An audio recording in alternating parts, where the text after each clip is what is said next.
সেই পুলিশের পাহারা কারা সেখান থেকে পুলিশকে হটাইছেন তাদেরকেও খুঁজে বের করতে হবে। প্রশাসনের ভিতরে আওয়ামী দূষণ যারা গপ্পি মেরে বসে আছে তাদের আমরা অপসারণ চাই। বাংলাদেশ মুসলমানের দেশ, আসতে কয়েক মানুষের জন্য না শুনে দেশটা কার দেশ? আমি শুধু একটি কথা আপনাদের সামনে বলতে চাই, ইংরেজ পরে 20 বছর এই দেশে শাসন করেছেন। ইংরেজ যখন এই দেশ থেকে বিতাড়িত হয়েছে, দ্বিজাতিত্বের ভিত্তিতে দেশটা 2 ভাগে স্বাধীন হয়েছে, একটার নাম হিন্দুস্তান, আরেকটা হলো পাকিস্তান। আমরা তখন পূর্ব পাকিস্তান হিসাবে পাকিস্তানের অংশ হয়েছিলাম। কিন্তু আমি আপনাদের সামনে উল্লেখ করতে চাই, আমাদের ভাষা বাংলা, কলিকাতার ভাষা কি? আসামের ভাষাও বাংলা, ত্রিপুরার ভাষাও বাংলা। ত্রিপুরা তখন হিন্দুস্তানের অংশ, আসাম হিন্দুস্তানের অংশ, কলিকাতা বাংলা ভাষাভাষী বাঙালি হওয়ার পরও হিন্দুস্তানের অংশ। আমরা কেন পাকিস্তানের অংশ হলাম সেটার জবাব দিবেন আমার বয়ান শেষ। বলেন আমরা কেন পাকিস্তানের অংশ? জি, আমরা মেজরিটি মুসলমান, মুসলিম অধ্যুষিত হওয়ার কারণে আমরা তখন পাকিস্তানের অংশ হয়েছিলাম। আজকে একটু তাকায় দেখেন কাশ্মীরের দিকে, 70-72 বছর যাবৎ স্বাধীনতা আন্দোলন করে, 70 বছরেও তারা স্বাধীনতা অর্জন করতে পারে নাই। 40 বছর যাবৎ আসাম স্বাধীনতা আন্দোলন করছেন, স্বাধীনতা অর্জন করতে পারে নাই। ত্রিপুরা স্বাধীনতা আন্দোলন করছেন 40 বছর, তারা স্বাধীনতা অর্জন করতে পারে নাই। আমরা মুসলিম অধ্যুষিত হয়ে যদি পূর্ব পাকিস্তান না হতাম, আমরা 70 বছর আন্দোলন করে স্বাধীনতা অর্জন করতে পারতাম না। 9 মাসে স্বাধীনতা অর্জন করেছি কিসের বিনিময়ে? আস্তে আস্তে আস্তে আস্তে কিসের কারণে? আমরা মুসলমান হওয়ার কারণে। ঠিক না ঠিক? 9 মাস আন্দোলন করে যখন আমরা স্বাধীনতা অর্জন করেছি, এরপর থেকে আজকে 54 বছর ভারত আমাদের পেছনে লেগেছেন। আমার দেশের সম্পদটা লুণ্ঠন করেছেন। বিজয় দিবসে মিস্টার মোদি একটি বার্তা দিয়েছেন, সেই বার্তায় বলেছেন এরা নাকি তাদের বিজয়।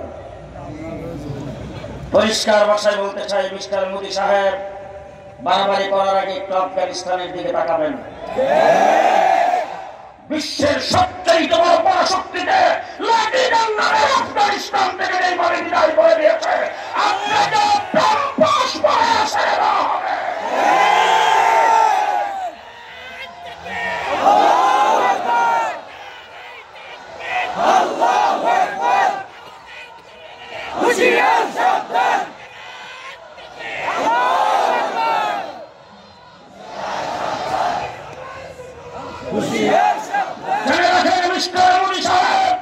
আপনার রাষ্ট্রবল হতে পারে, লোক সংখ্যা বেশি হতে পারে, আপনার অস্ত্রের শক্তি বেশি হতে পারে, আমাদের সেইগুলি দেখার টাইম নাই। আমরা মুসলমান, মুসলমান হিসাবে আমাদের সেইগুলি হিসাব করার সময় নাই। পরিষ্কার ভাষায় বলছি, আপনারা আমাদেরকে সহযোগিতা করেছেন স্বাধীনতা যুদ্ধে, আপনাদেরকে ধন্যবাদ জানাই। তবে স্বাধীনতার পরে পাকিস্তানিরা যে সমস্ত জিনিস আমাদের দেশে ফেলে গিয়েছিল সব লুণ্ঠন করে নিয়েছেন। 54 বছরে আমাদেরকে পানিতে বাসছেন। আমরা 54 বছর ইতিহাস ভুলে যাই নাই। লেডি প্রধানমন্ত্রীকে আপনারা 15 বছর ক্ষমতায় টিকে রেখেছেন। দেশের সম্পদ আপনাদের প্ররোচনায়, আপনাদের সহযোগিতায় লুণ্ঠন করেছেন। সুতরাং সাধু সাবধান, সাধু সাবধান। বাংলাদেশের দিকে চোখ তুলে তাকাবেন, চোখ উপড়ে ফেলা হবে।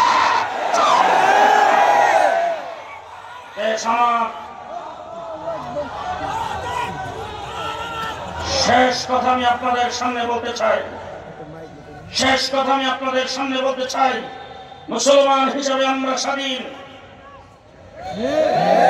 আমরা দেশে ইসলাম নিয়ে থাকতে চাই, আমরা দেশে ইসলাম নিয়ে থাকতে চাই। আমি যখন জেলখানা থেকে বের হলাম 2 বছর পরে ইসলামী ব্যাংক হাসপাতালে চিকিৎসাধীন ছিলাম। আমার ছেলে জামাই তাদের সাথে স্বরাষ্ট্র মন্ত্রণালয় থেকে বারবার যোগাযোগ হচ্ছে, তাড়াতাড়ি হুজুরকে স্বরাষ্ট্রমন্ত্রীর সঙ্গে দেখা করেন। আমি অ্যাম্বুলেন্সে করে গেলাম সচিবালয়। এদেশের পুলিশ প্রধান, এসবি, এনএসআই, ডিজিএফআই সহ সমস্ত গোয়েন্দা বাহিনীর প্রধানরা ছিলেন, ঊর্ধ্বতন কর্তৃপক্ষ ছিলেন। সেই জায়গায় তখনকার স্বরাষ্ট্রমন্ত্রী আমাকে নিয়ে বসতেন।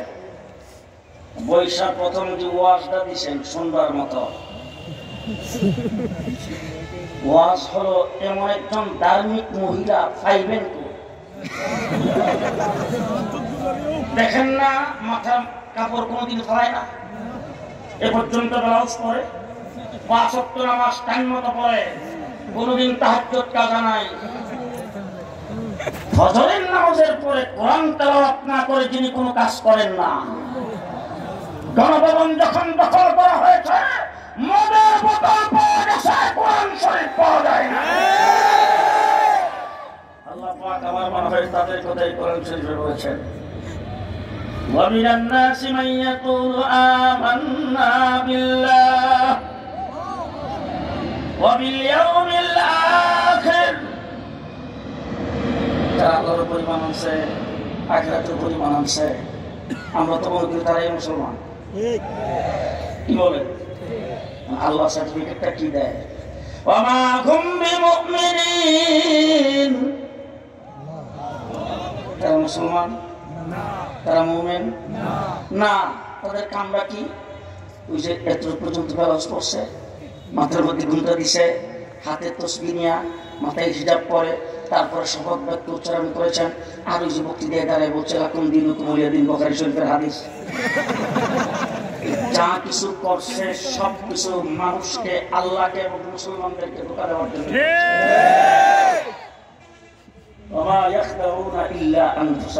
আসলে তারা আল্লাহকেও ধোঁকা দিতে পারে নাই, মুসলমানকেও ধোঁকা দিতে পারে নাই, নিজেরাই ধোঁকা করছে। ঠিক না ঠিক? গত 17 বছর যারা বলছেন খেলা হবে, পরিষ্কার ভাষায় বলতে চাই, খেলার মাঠে আমরা ছিলাম। কথা আসতে বলবেন না। জেলে যাওয়ার আগে যেই ভাষায় কথা বলেছি, জেল থেকে বের হয়ে সেই ভাষায় কথা বলেছি। 17 বছর আমরা খেলার মাঠে ছিলাম, কিন্তু দুঃখ এই জায়গায় তোমরা খেলতে আসো নাই, তোমাদের পুলিশ লীগের বিনিময়ে খেলছো। আজকে যখন পুলিশ তোমাদের সাথে নাই, তোমরা না বলতা পালাবো না,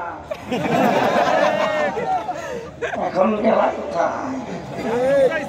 1.5 মাস রিমান্ডে ছিলাম ডিবি অফিসে। প্রত্যেক দিন আমাকে বলা হতো তুই পাকিস্তানিরা টাকা, তুই পাকিস্তানিরা টাকা, অন্তত 50 বার। 7টা টিম আমাকে জিজ্ঞাসাবাদ করেছেন রাত্র দিন 24 ঘন্টা।